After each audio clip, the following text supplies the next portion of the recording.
찬송가 361장 부르겠습니다.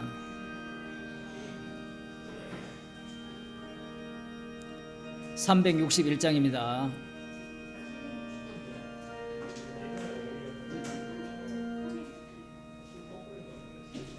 주의 주실과 평 믿어 먹기 위해 너는 정성껏 기도했나. 주의 제단 앞에 모두 바치기 전 복을 받을 줄 생각 마라.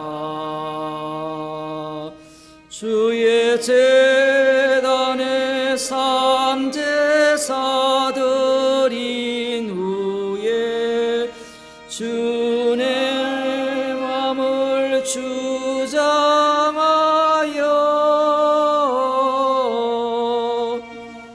주의 뜻을 따라 그와 동행하면 영생 복락을 누리겠네. 주의 밝은 빛에 항상 활동하며 선한 사업을 힘쓰겠나. 자유 얻으려면 주의 뜻을 좇아 너의 모든 것 희생하라. 주의 제단에 삼제사 드림 후에 주의 맘을 주장하여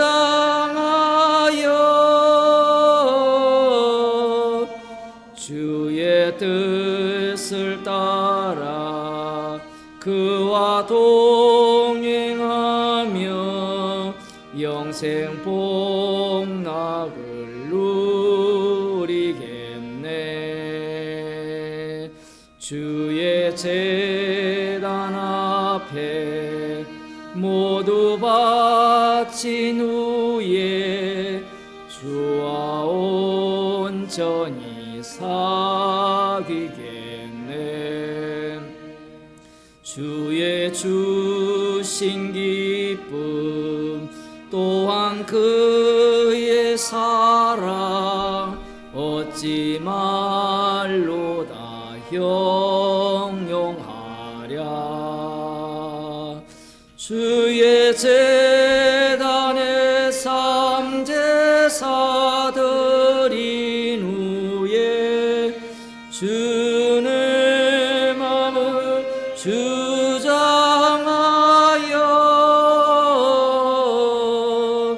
주의 뜻을 따라 그와 동행하며 영생 복락을 누리겠네. 하나님 말씀 이사야 3장 1절에서 12절 말씀입니다.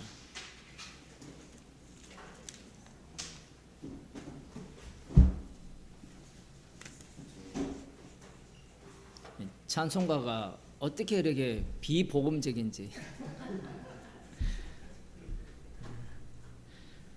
3장 1절에서 12절 말씀 제가 읽어드리겠습니다. 보라, 주 만군의 여호와께서 예루살렘과 유다에 의뢰하며 의지하는 것을 제하여 버리시되 곧 그 의뢰하는 모든 양식과 그 의뢰하는 모든 물과 용사와 전사와 재판관과 선지자와 복술자와 장로와 50부장과 귀인과 모사와 공교한 장인과 능란한 요술자를 그리하실 것이며 그가 또 아이들로 그들의 방백을 삼으시며 적자들로 그들을 다스리게 하시리니 백성이 서로 학대하며 각기 이웃을 잔해하며 아이가 노인에게 비천한 자가 존귀한 자에게 교만할 것이며 혹시 사람이 그 아비의 집에서 그 형제를 붙잡고 말하기를 너는 의복이 오히려 있으니 우리 관장이 되어 이 멸망을 네 수하에 두라 할 것이면 그날에 그가 소리를 높여 이르기를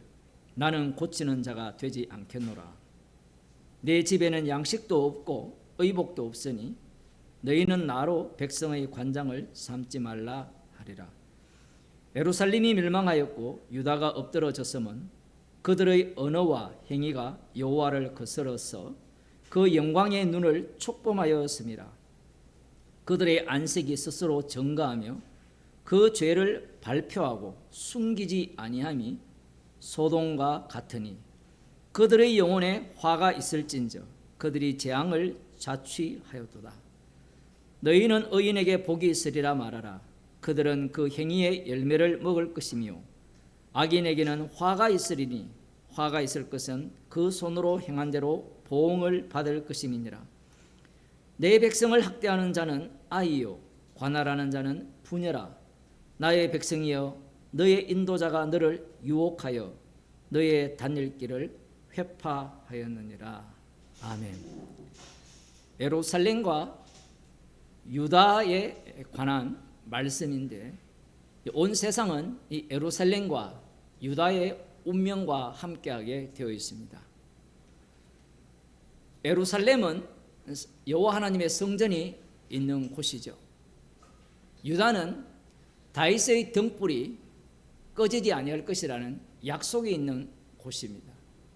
그런데 그들이 지금 무엇을 의뢰하는가? 그들이 무엇을 의뢰하는가 묻지 마시고 지금 여기 말씀을 듣는 내가 무엇을 의뢰하는가를 보면 똑같습니다. 무엇을 믿느냐, 믿을 구석이 무엇이냐라는 거죠. 복음을 실컷 듣고 우리가 현장에 살게 되면, 우리의 이 현실 속에 살게 되면 복음은 어떠한 위력도 힘도 발휘하지 못합니다. 우리는 기대감을 품고 있잖아요. 복음이 있다면 이러한 부조리한 세상에 공의가 가득한 나라가 되고 대통령 지는 개판이면서 돈 좀 벌려고 우리 집사님이 좀 나서려고 하는데 감사는 다 때리. 아니 복음하는 나를 왜 건드려? 그런 생각을 하거든요. 그러면서 이제 우리가 의뢰하는 게 뭔지가 드러나는데 지금 이 예루살렘과 유다가 우리 같으면 뭘 의뢰할 것 같아요? 1번 하나님, 2번 우상. 몇 번일까요? 이제 답하기 겁나죠. 3번입니다. 하나님 우상을 의뢰하죠. 힘만 된다면 하나님이고 뭐 바알이고 다 끌어모아요. 다 끌어모아. 여기에 보면 이 최종적으로 의지하는 게 무엇이냐라가 이 구약에서는 나타나지 않는데 이 이사야 이 3장에 오늘 우리가 읽은 이 말씀은 지금 또 정통 유대인들은 회당에서 외웁니다. 이사야 1장부터 66장까지 달달 외우거든요. 그러면 물어야 돼요. 왜 외우느냐 이거죠. 소망이 있다는 겁니다. 이 이사야 속에 무엇이 담겨 있습니까? 지 죄를 몰라요. 모르고 이 복역의 때가 끝나면 메시아 왕국이 건설될 것이라는 거예요. 우리 고등학생들이, 고등학생은 없지만 대학만 가면 좋겠다라고 얼마나 바라고 바랬습니까? 맞죠? 대학 가니까 그 다음 뭐예요? 지금 들어가자마자 취직 공부하는 애들이 한둘이가 아니거든요. 요즘 공무원 안 한다 하잖아요. 좋은 기회입니다. 공무원 되세요. 마음만 낮추면요. 이제 정년이 여러분이 정년 될 때는 65세까지 갈 거예요. 그때까지 그냥 쉬면 되고 선생도 안 하려고 그러잖아요. 선생 하세요. 때마다 방학이고요. 제가 아는 어떤 사람은요. 방학 어제 끝났거든요. 근데 병가를 3주를 내버렸어요. 제가 선생을 욕하는 게 아니라 그런 선생도 있어요. 선생님을. 얼마나 얼마나 좋아요, 선생님. 방학이 있죠. 선생님 안 해보니까 이런 소리 하는 거예요. 그럼 목사 하세요, 목사. 지금 이들이 뭘 의지하는가 한번 봅시다. 하나님께서 그 의지하는 것을 제거한다 하거든요. 이게 굉장히 중요하거든요. 의지하는 것을 제거하면 그 다음 그들이 뭘 의지하겠냐는 거예요. 이런 것들이 말씀의 묘미인데 봅시다. 곧 그 의뢰하는 모든 양식을 제거한다는 거예요. 양식. 주님이 나타나셔서 양식을 제거한다면 여러분 가만히 있겠습니까? 지금 이 말씀은 십자가로 완성이 되거든요. 양식을 제거한다면 가만히 있겠습니까? 아유, 그래도 복음을 들으려면 양식부터 먹어야죠. 그게 베드로거든요. 십자가 진다고 하니까 멱살 잡고 당신은 십자가 지면 안 된다는 거예요. 그 믿음의 요소인 이 없는 요소, 없잖아요. 부자하신 분이 등장하는 그 요소가 빠져버린 겁니다.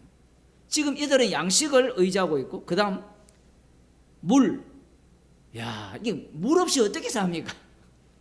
양식은 없어도 조금 오래 버틸 수 있지만 물 없이는 그 버티는 기간이 짧죠.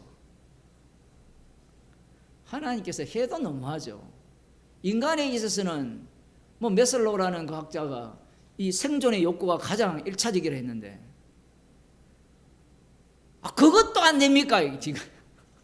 지금 성경을 제대로 읽으면 화가 나야 되거든요. 아니, 물도 제거하고 먹는 것도 제거한다면 어쩌란 말입니까? 그런데 그 학자가 재밌잖아요.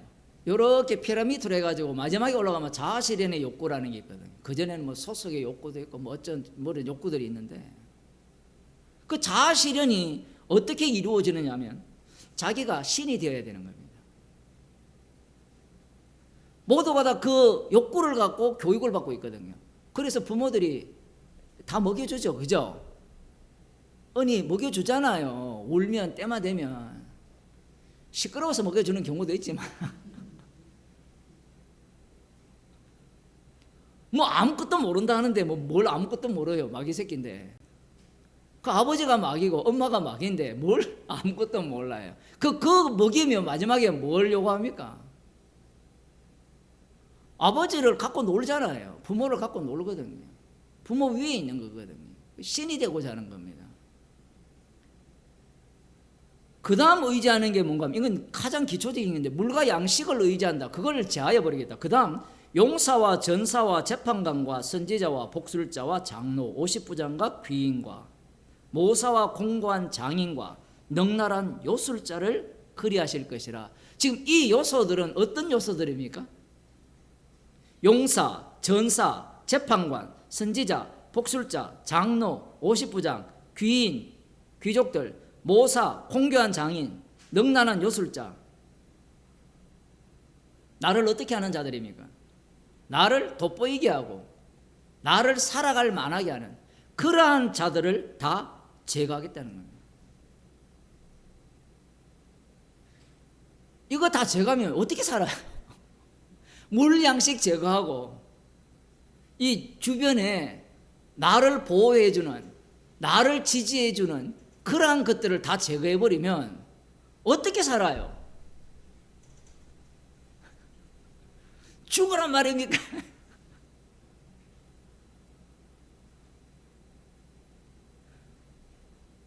광야 이스라엘이 어떻게 살았어요?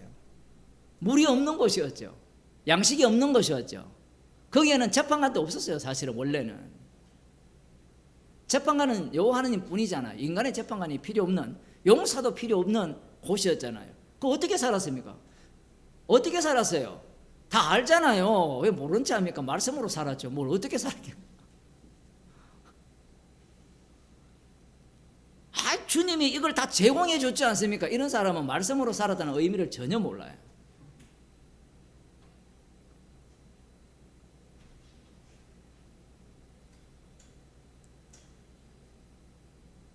그들이 의뢰할 만한 것들은 싹 다 제거해 버립니다.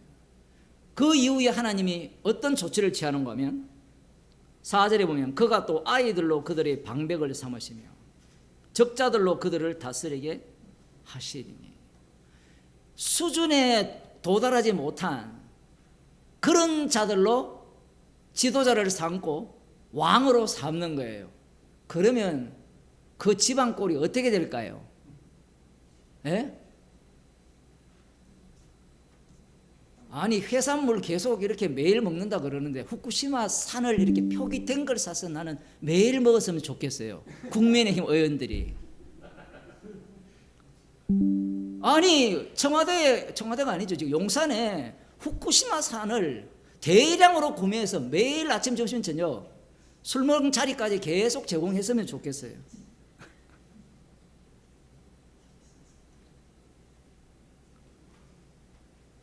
자기는 맛있는 거, 자연산, 그것도 오염 안 된 걸 매일 먹으면서 그걸 생쇼라 하거든요. 그런데 하나님께서 이 이스라엘의 의리하는 걸 제거하고 난 뒤에 왕을 어떤 왕으로 세우는가 하면 이 정도는 아무것도 아니에요. 갓난 아이와 같은 은희 같은 애를 왕으로 세워버립니다. 그럼 나라를 누가 보호하고 누가 지킵니까? 얼마 전에 민방위 훈련을 했잖아요. 제가 그거 보면서 웃겼어요. 아니 대통령이 핵전쟁을 계속 논하고 있는데 어디로 피하란 말입니까? 국민들은 바보예요, 바보. 어디다 피해 있는가 하면 백화점에 피해 있어요. 현대백화점 여기에 천호역 거기에 사람들이 가득 모여 있어요. 오펜하이머를 한번 봐야 돼요, 영화를.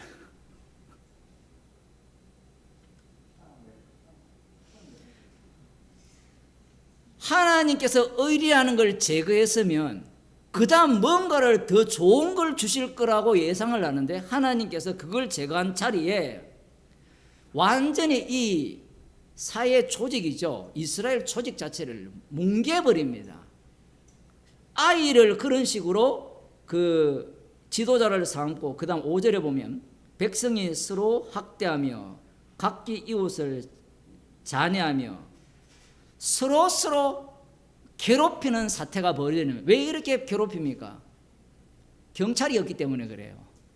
법질서 체제가 무너졌잖아요. 아이는 집밖에 모르잖아요.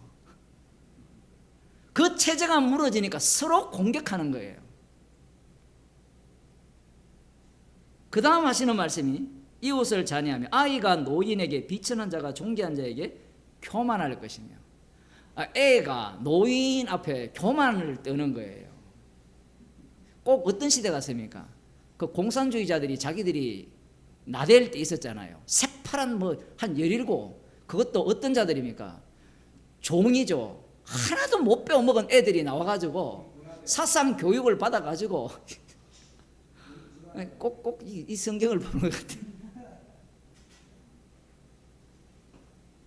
지금 유대 나라를, 예루살렘을 이렇게 만들겠다는 거예요. 그렇게 만든 적이 있습니까?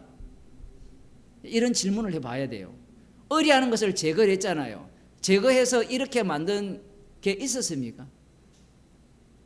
말씀이라는 것은 반드시 말씀대로 되어지거든요. 현실 이야기하니까 즐거워하는데 성경 얘기로 또 가니까 또 당황스러워하는데, 지금 이런 어떤 이 교만한 아이들이 교만하고 애들이 어른들 위에, 장로들 위에, 그 다음 이제 나오는 게 뭔가 하면 6절에 혹시 사람이 그 아비의 집에서 그 형제를 붙잡고 너는 의복이 오히려 있으니 우리 관장이 되어 이 멸망을 네 수하에 두라 할 것이며, 그날에 그가 소리를 높여 이르기를 나는 고치는 자가 되지 않겠노라. 내 집에는 양식도 없고 의복도 없으니 너희는 나로 백성의 관장을 삼지 말라 하리라. 이 내용은 어떤 내용인가 하면 집안에서 일어나는 사건인데, 이것을 이스라엘 가운데 확대시키면요, 사무엘상 8장 이야기입니다. 왕이 되라고 하는데 모든 인간은 왕이 되고 싶거든요. 그건 이미 확정적입니다. 왜? 선악과를 먹기 때문에. 악마의 자손이기 때문에 누구나 가다가 왕이 되고 싶은데 그 왕의 자리는 군림하는 자리잖아요. 그런데 하나님의 진노가 임하니까 없는 자들이 왕을 요구를 하는데 우리 같으면 왕이 되고 싶다 하지 않겠습니까? 근데 이 사람이 지가 왕이 안 되고 싶다는 거예요. 그 정도로 상황과 형편이 어려워졌다라는 겁니다.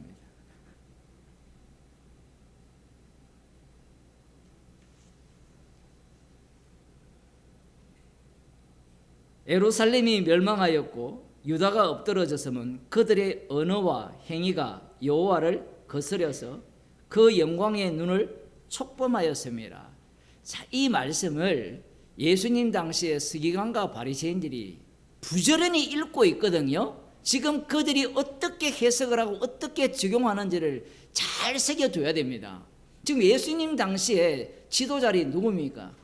지도자들이 대제사장과 서기관들이나 바리새인이죠. 랍비들이잖아요. 그죠?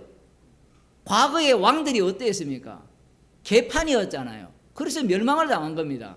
그들이 지금 이 말씀을 보면서 이스라엘이 멸망당해서 예루살렘이 멸망당해서 지금까지 이런 사태가 되어 왔고 그들의 언어와 행위가 여호와를 거스려서 그 영광의 눈을 촉봉하였습니다. 말과 행동입니다. 말도 행동이고 행동도 행동인데 그 언어 속에서 행위 속에서 철저하게 여호와를 대적하는 여호와의 지켜보시는 여호와의 분노를 사는 말과 행위를 했다는 거죠.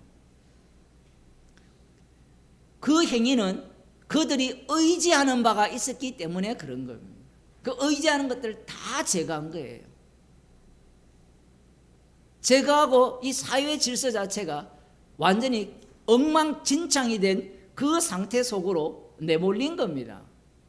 자, 그 다음 하시는 말씀이 그들의 안색이 스스로 증거하며 그 죄를 발표하고, 죄를 숨기는 게 아니라 그 안색이 그들의 그 죄를 이렇게 보여주는 거예요. 얼굴만 봐도, 그들의 안색만 봐도 여호와 앞에서 여호와의 분노를 촉발시키는 모습을 보인다는 거예요. 그만큼 뻔뻔스럽다는 겁니다.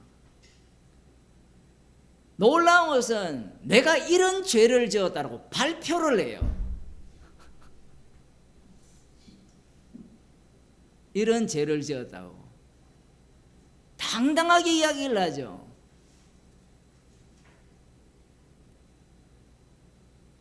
어느 정도의 모습이냐? 소돔과 같다, 이렇게 말씀합니다. 소돔성의 모습을 보면 어른이나 젊은이들이 한꺼번에 천사들이 왔을 때 그것도 대낮에 대놓고 내놔라 이야기하잖아요. 그 모습을 누가 보이는가 하면 예루살렘과 유다가 보였다는 거예요. 그래서 그 의뢰하는 것을 제거를 하는 겁니다. 그들의 영혼에 화가 있을진저 그들이 재앙을 자치하였도다. 스스로 재앙을 이렇게 끌고 왔다라는 거예요. 이런 말씀들이 어려운 겁니다. 본래 재앙을 받아야 되는데 그 재앙을 자처한 자의 모습을 누가 먼저 앞장서서 보여주느냐 하면 예루살렘과 유다입니다. 이 정도 되면 충격을 받아야 되거든요. 왜 충격을 받아야 되는가 하면 예루살렘과 유다는 북이스라엘은 멸망하더라도 다윗의 등불은 꺼지지 않을 것이다라고 약속을 했고, 이들이 이렇게 멸망당해버리면 아브라함에게 하신 약속은 어떻게 우리에게 이루어지느냐라는 질문을 하게 되는 거예요. 그런데 오늘 오전 설교를 들으셨죠? 그 약속은 그렇게 주어지는 겁니다. 이렇게 되면 약속은 어떻게 해요? 어떻게는요? 율법 외에 한 의가 이 땅에 드러나게 되는 겁니다. 너희는 의인에게 복이 있으리라 말하라. 그들은 그 행위의 열매를 먹을 것이며 악인에게는 화가 있으리니 화가 있을 것은 그 손으로 행한 대로 보응을 받을 것이니라. 역시나 이 말씀 전체를 보게 되면 악을 행한 자는 심판을 받고 선을 행한 자는 복을 받는다는 논리로 여호와 하나님께서 말씀을 하시는 거예요. 그런데 여호와 하나님께서 이 말씀을 하시는 이유는 십자가 전가하는 말씀이거든요. 십자가를 전가한다는 말씀은 이 말씀을 통하여서 모든 인간을 죄 아래 가두는 겁니다. 지금 이들은 남은 자 유대인들이잖아요. 남유다잖아요. 북이스라엘은 곧 멸망당할 것이고 이제 남유다가 되는데, 이 남유다조차도 바벨론에 멸망당하지만 그 멸망당한 자들 이후에 돌아온 자들이 71회를 지나서 70년을 지나서 71회를 소망하는 자들이 이 말씀을 해석을 할 때 어떻게 해석하겠느냐는 거예요. 이게 왜 그러냐면, 말씀이 있으면 말씀이 덮쳐버리면 말씀 속으로 들어가게 되면 말씀이 말씀대로 이루어지는 건데, 말씀을 내가 봤잖아요. 내가 읽고, 그러니까 내가 해석을 해야 될 거 아닙니까? 그런데 예수님은 말씀 되신 분이 오셨어요. 말씀 자체가 되셔서 예수님 자신을 증거하신 거죠. 이런 방식들은 인간의 입장에서는 이해가 안 되고 납득이 안 되는 겁니다.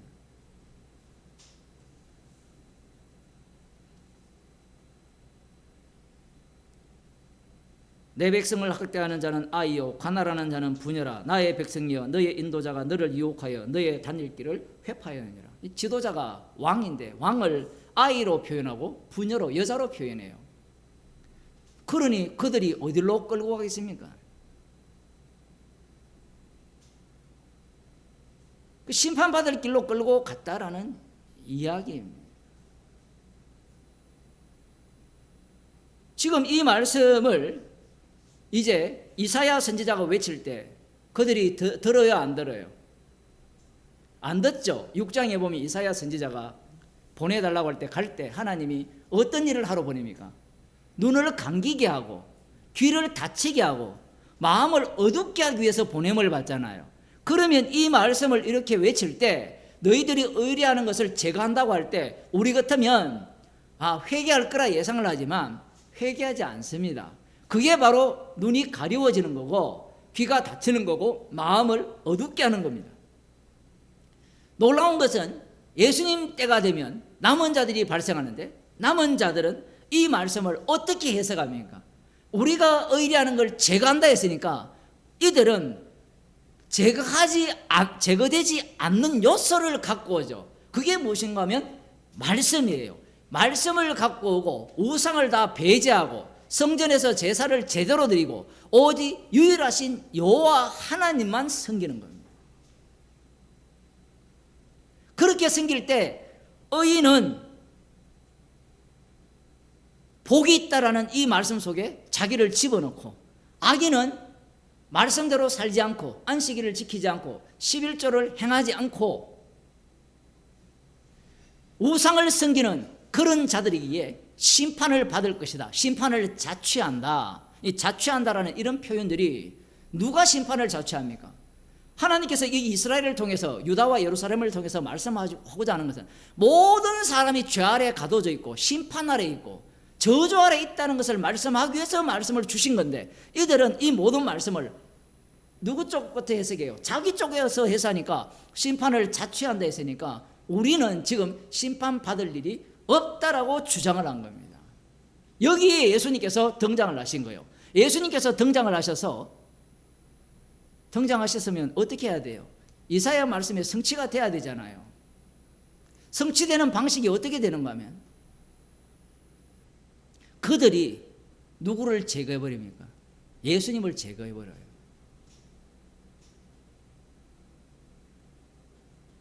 남은 자 유대인들이 예수님이 오신 것에 대해서 좋아하지 않습니다. 정말 재밌는 게 예수님이 물고기 2마리와 보리떡 5개로 장정 5,000명을 먹이시니까 그들이 임금 삼으려 했잖아요. 기껏 메시아를 기다렸는데 그들이 의리하는 바를 줄 거라고 예상을 하고 있어요. 이사야 3장에서는 양식을 제거한다 했잖아요. 그들이 의지하는 바를. 그러면 메시아가 오면 뭘 주실 거라고 예상을 할까요? 그들의 입장에서는 양식이에요. 희한하죠? 분명히 신명기에서 너희들이 40년 광야 생활 동안 만나를 먹인 것은 사람의 떡으로 사는 것이 아니라 하나님 입에서 나오는 모든 말씀으로 살 것이다 라고 말씀을 하셨거든요. 그 모든 말씀으로 사는 방식이 어땠는가 하면요, 전염병 걸려 죽는 방식이에요.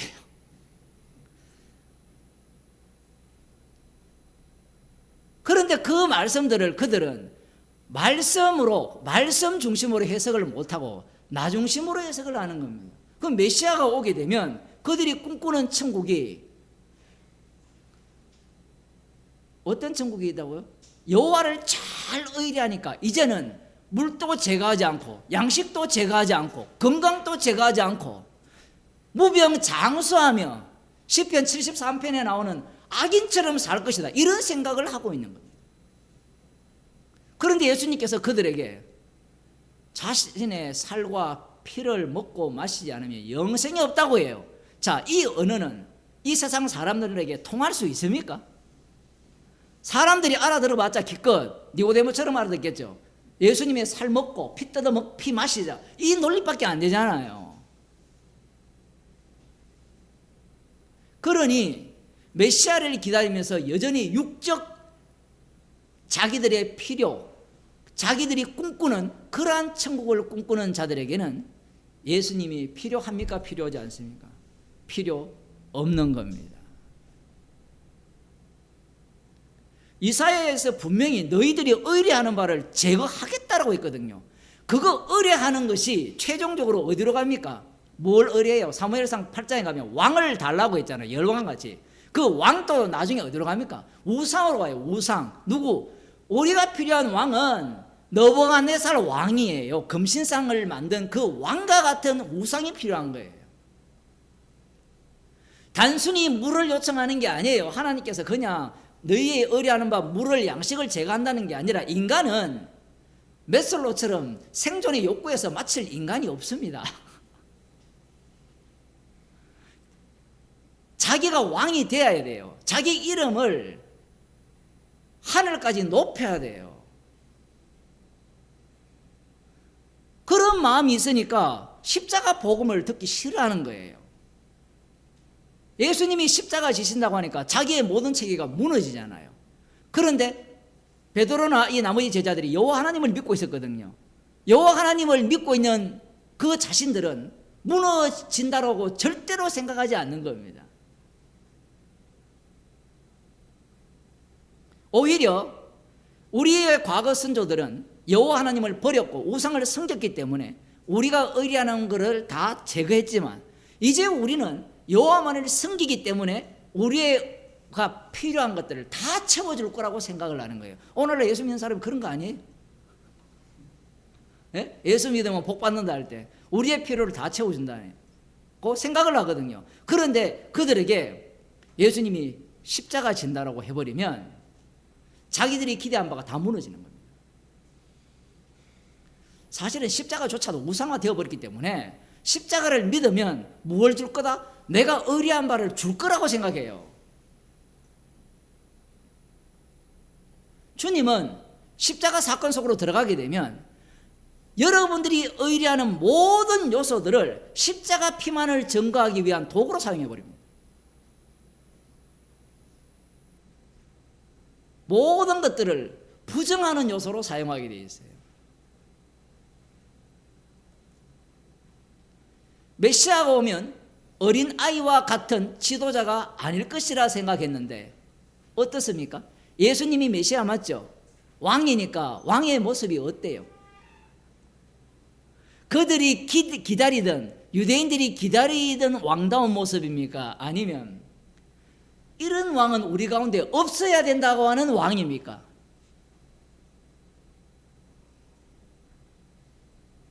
예수님이 우리의 주님이잖아요. 그 주님이라면 어떤 주여야 됩니까? 푸른 초장으로 인도하시고 쉴만한 물가로 인도하시고 푸른 초장에 누워주시고 그런 곳으로 인도하는 왕이어야 되지 않습니까? 그런데 예수님의 인도하심이 꼭 어린아이 같이 인도하는 것 같아요. 꼭 어떤 곳으로 인도합니까? 왕은 어떻습니까? 내가 원하는 곳으로 인도하죠. 그 왕을 내가 원했기 때문에. 그렇죠? 그런데 예수님은 어떻습니까? 네가 젊어서는 띠띠고 원하는 곳으로 다녔지만 늙어서는 원치 않는 곳으로 다니게 될 것이라는 그 말씀 속으로 오늘날로 말하면 꼭 예수님이 인도하시면 사춘기 애들처럼 어떻게 이렇게 주님은 내 뜻과 정반대로 인도하시는지 그렇게 인도하셔서 십자가의 피 공로만을 자랑하는 자리로 우리를 이끄시는 겁니다. 기도하시겠습니다. 하나님 아버지, 유다와 예루살렘이 자신들이 의뢰하는 것으로 인하여서 심판을 받았기 때문에 정신을 차리고 여호와 하나님을 섬긴다고 했지만 여호와 하나님만을 경외하고 섬기기 때문에 하나님의 아들로 오신 예수님을 십자가에 못 박아 살해해버리는 그러한 사건을 저희들 앞에 목격하게 하심을 감사드립니다. 우리가 예상한 주님이 아니라 예상하지 않는 주님을 우리에게 주셔서 우리가 원하는 것으로 인도하시는 것이 아니라 주님의 십자가만을 자랑하기 위해서 날마다 우리를 원치 않는 곳으로 인도하심을 감사하는 주의 백성이 되게 하여 주옵소서. 예수님 이름으로 기도드리옵나이다. 아멘. 하늘에 계신 우리 아버지여, 이름이 거룩히 여김을 받으시오며 나라에 임하시오며 뜻이 하늘에서 이루어진 것 같이 땅에서 이루어지이다. 오늘날 우리에게 일용할 양식을 주옵시고 우리가 우리에게 죄진 자를 사하여 준 것 같이 우리 죄를 사하여 주옵시고 우리를 시험에 들게 하지 마옵시고 다만 악에서 구하옵소서. 대개 나라와 근사와 영광이 아버지께 영원히 사옵나이다.